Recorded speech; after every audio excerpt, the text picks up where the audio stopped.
Looking Out a Window. He's been published in Residual Believers and Body Fluids, among others.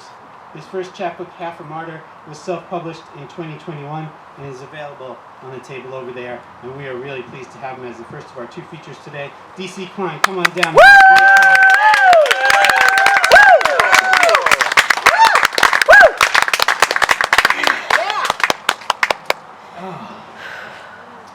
I almost said good evening. It's not evening. How's everybody doing today? Good. I am so honored to be doing this. Thank you so much, Christopher. I see so many familiar faces, and I'm just happy to share some poetry with you. And I actually rehearsed, so that never happens.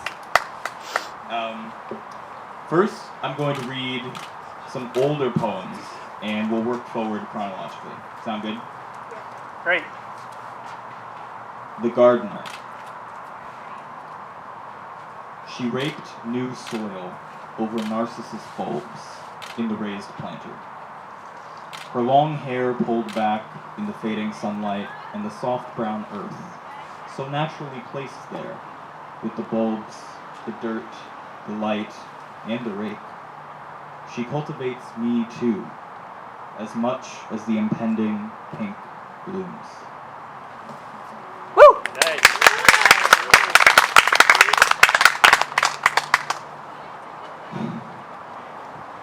Have you guys ever been to the beach? Yeah. It's kind of nice, right? This poem is called Unplanned. Imagine going to the coast, not as an adult with an itinerary and checklist to complete while relaxing, but as a child, walking hermit crab sands, listening to water barking, dogs crashing in waves, and the swimming wind.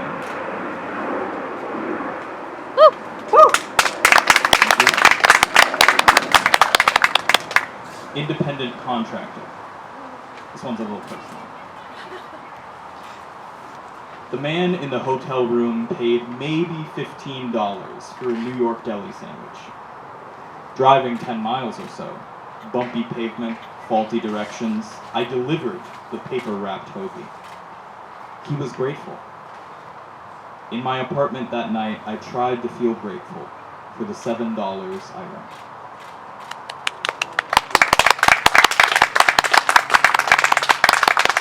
The moral of that one is don't do DoorDash if you don't have to. I promise you it's not worth it. Therapy, year 1.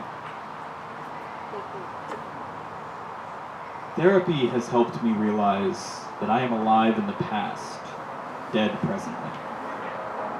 Therapy has brought to my attention how little I breathe throughout the day.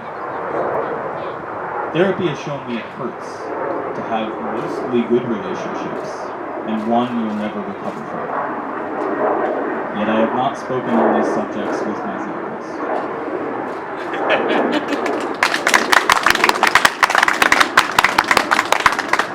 Here's another short one. It's called Eucalyptus Park. Not the one that struck me, the one that brings back red marks, gritted teeth, and her unforgiving shadow. You were the scent that held me, the one that brings back peeling bark, smiling teeth, and my small, spinning shadow.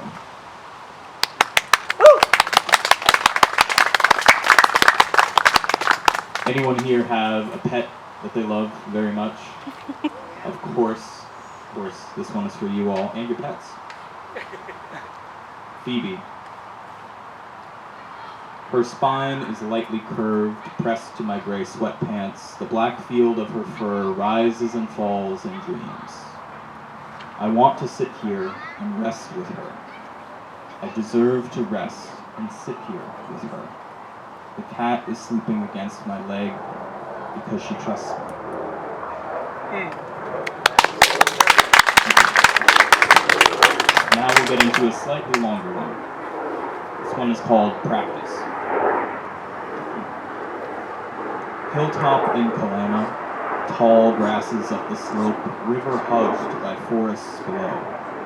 There you are, cross-legged on a purple pillow, doused in incense. The sun here is unobstructed by thin clouds. When pollen glides by, it glows. You're just trying to let go, she instructed, as you hung your torso down, and you were, letting go, that is, folded on the scenic deck, while I sat on the patio sofa, regarding your round face, all the green surrounding us, and the breeze, the one that came when you needed it, casting the heat away with the fear you felt when we drove the steep road to get here.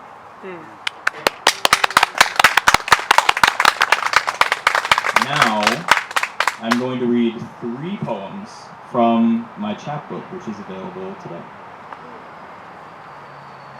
This one is called Thrift Store Checkout. The art of drowning, said the Goodwill cashier with the paperback book meeting her furrowed brow with its disconcerting title and painting of a dog at the edge of some coast on the tan yellow cover. She flipped through a couple pages saying, "Oh, this is poetry."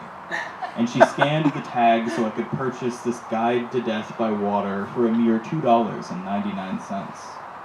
Yes, I replied, hence the unsettling title. I know I sounded rude or condescending. I did not mean to. Above her mouth and nose, covered by a mask, and under her clear-rimmed glasses, I was sure I saw the eyes of someone who loves to read. So I made my pretentious joke, regretting it moments later. When I read the title, she continued, scanning a blue Christmas mug, I thought it said the drawing... Damn it, she scolded herself. I cannot speak today. I thought it said the art of drawing. She was embarrassed for bungling her words, and I was ashamed for speaking arrogantly, and Billy Collins laughed somewhere, musing about this hypothetical conversation that was real, just unknown to him, and his book being resold at a thrift store.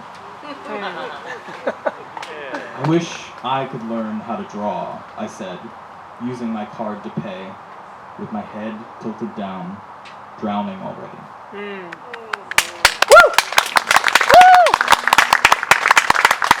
Now 2 shorter ones, at my windowsill. Palea leaves begin so small. I never knew I would love them, and the wide circles they've become.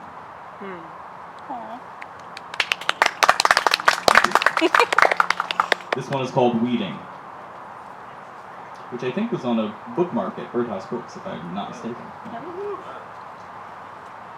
We had been pulling crabgrass out of the loose dirt in our yard to make room for clover, sage, and ferns. It was the kind of thing I wished I could talk about. The snapping sound of the roots, the smell of freshly watered soil, and the many metaphorical applications. But the physical weeds were the only ones I dealt with that day, and my friends heard nothing of that.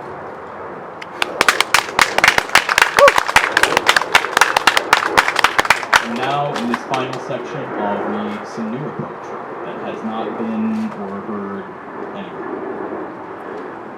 This one is called Laundry Day. As I wash my whites separate from the colors for the first time in years, I anticipate the t-shirt that I've worn to work under a work uniform, emerging damp and unwearable, but clean.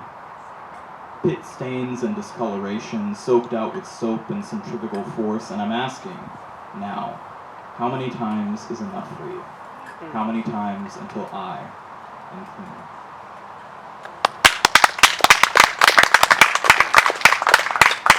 Thank you. This one is called Clover. Nowhere near the city, sprouting by the creek, unlucky little leaves. Meek, not wanted, and certainly unnecessary. Walk on them or cut them clean. Unworthy of bouquets, simple, delicate, green, the bees' favorite.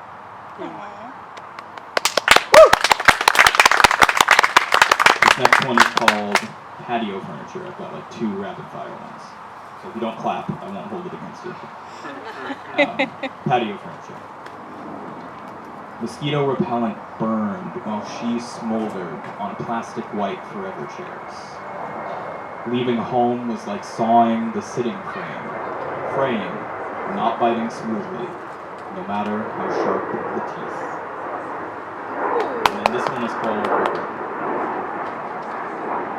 Right before I fall asleep, my back aches enough to make me shift over towards you, and what a fool I was for not turning sooner. Thank you. Does anyone still listen to cassette tapes now and then? Yes. It's pretty fun. You should do it just because you can. This one is called Genesis Cassette Tape. Nickel and diming time, I spent 15 minutes manually rewinding part 2 of The Lamb Lies Down on Broadway with an unsharpened pencil. I do not own part 1. That's it. These are the things you learn when you're first getting into cassette tapes. Like, maybe look for that part 2 before you purchase it. I don't know. This next poem is kind of special because it's dedicated to He Christopher left. Luna, which I don't know where he went, but I think he's around somewhere. You can move it to the end. No, I'll just read it now. It's Okay. okay. Hopefully he hears it. Hopefully he'll absorb it.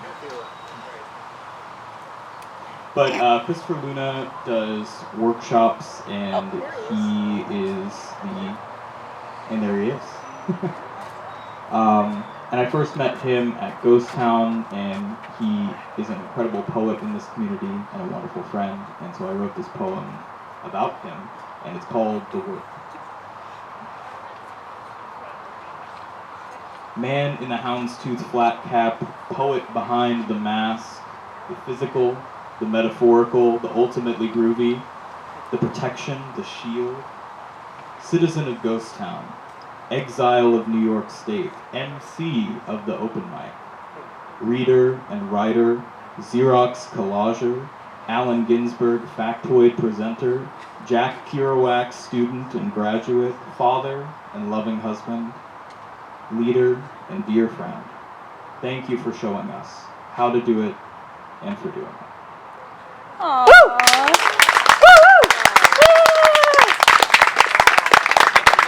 Okay, I'll get later. You guys heard it. Hold them accountable to that. This next one is a poem that I've brought on broadsides, which at my table will be available for free for you to pick up later. A little souvenir. It's called Audio System. Cassette tape warps itself to a crawl, and this Japanese metal tape doesn't sound right. All this fiddling with the power cord has been to save a little boombox from the landfill. The mono speaker is a great limitation, actually, because it takes skill to hear everything and one thing at a time. In the makeup of daily routines, underneath the music of circadian rhythm and drum beat milestones, there is a grinding hum, the turning of sprockets, and the static of interpretation, and this is music too. Woo! Woo! Thank you. I've got a longer one here. It's called Describe. And it goes like this. Here it goes. The transcription of a forest. Cold calling aspens, gala apple trees, and quite a few Douglas firs. Sitting on park benches, I held a tape recorder and interviewed willows. Some of them wept. The forest is not here, they said. When pressed, they only cried more. The pear tree in my neighbor's yard is dead, but the woodpecker in the hollow spoke for it. The forest is here, he said, and then his red head blurred, chiseling on bark. The river south of here is a breeding ground for hotels. I walked the pristine waterfront park, saw a trunk of driftwood down on the rocks, water lapping, darkening its already pale body. The thing was 19 feet long, no roots, and it spoke. What it said, I'll never write down.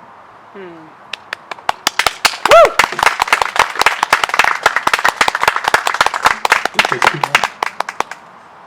Bioacoustics. Synthesizers shaking speakers for photosynthesizers. My houseplants enjoy the stylings of art pop.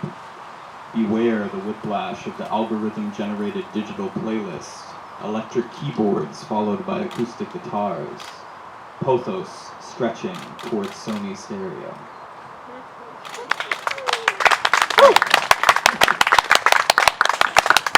This is the last one I'm going to share with you today.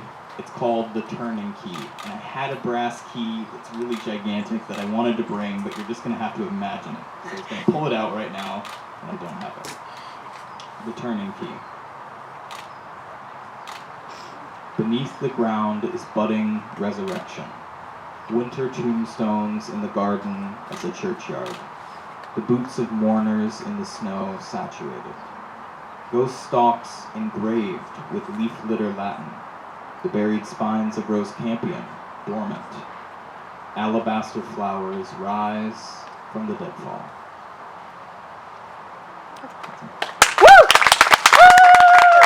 I want to thank you all so much for being here and supporting poets and poetry. I really want to thank Sarah and Lucas and Drew at Birdhouse Books. They have carried my book. They have put up with me sitting in there and talking for 3 hours and buying nothing, which I wouldn't recommend. Go there and buy a million books every time you're there. And I want to thank my wife for all of her editing services and her constant support. I want to thank Christopher and Toni, and I am really excited. This isn't necessarily your introduction, you'll get a better one, but I'm really excited to hear what Joanne Renee Boswell has to share with us. Thank you again so much.